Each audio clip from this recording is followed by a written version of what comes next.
Yo, what's up mga strong? Aga ng workout natin. Nagkakatay. Day up ngayon eh, oh. Labahan natin. Taran, taran, taran, tan, tan, tan, tan, tan, tan. Diba? Ito na yung mga manok natin mga kastrong. At siyempre, yung binibreed natin. Sana mga itlog na to. Yan. Ito yung babae. Ito yung lalaki natin.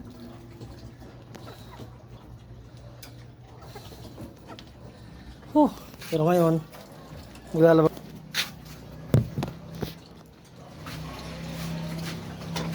Unahin natin mga uniform. Tingnan. Uniform, mga puti, polo. Polo pampasok sa school. Iwalay mga medyas. Uniform, iwalay. Basta puti lang muna. Uniform ng mga bata.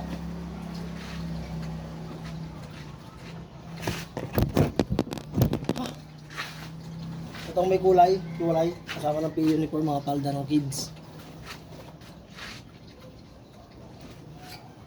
Ay nako. Ay nako mga kastro. Ito tayo. Nag-workout tayo. Workout, nagkakit ng hagdan ng ano ng labahan. Yan muna yan. Unahin natin laban yan. Mga puti. Basta mga puti, unahin natin labahan. Unahin natin to at follow nyo ako, Mark Anthony po. Thank you so much sa inyo lahat.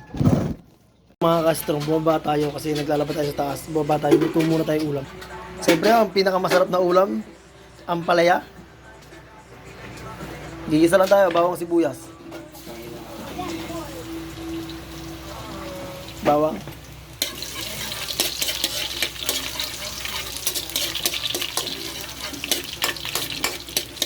Ang palaya, mga kastrong. Walang sahog yan, ang palaya lang.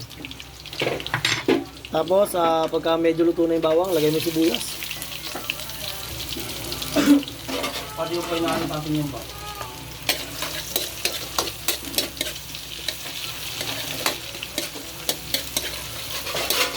Tapos, ingay nga. Pagluto na yung bawang sibuyas, kamatis.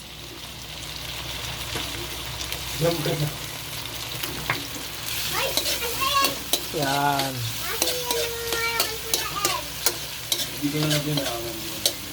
Durugin lang natin yung mga kamatis, mga kastrong. Durugin natin. Yan. Tapos ilagay na natin ang ating ampalaya. Ulam ng Strong Mac family. At siyempre, ang di mawawala ang all-in-one Maggi Magic sarap na gawa ng Maggi, mga kastrong. Yan ang magpapasarap dyan.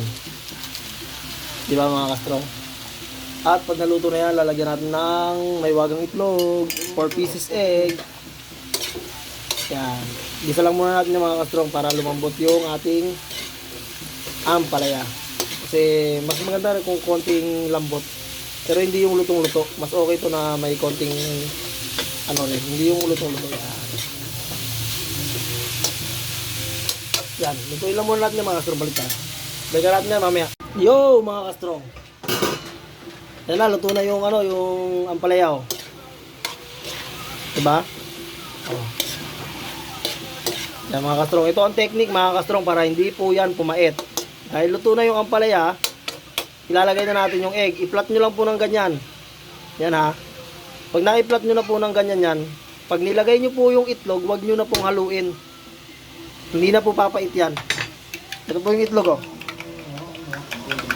Haluin ko lang muna mabuti itong itlog, ha. Yan. Batayin nyo po yung itlog ng ganyan.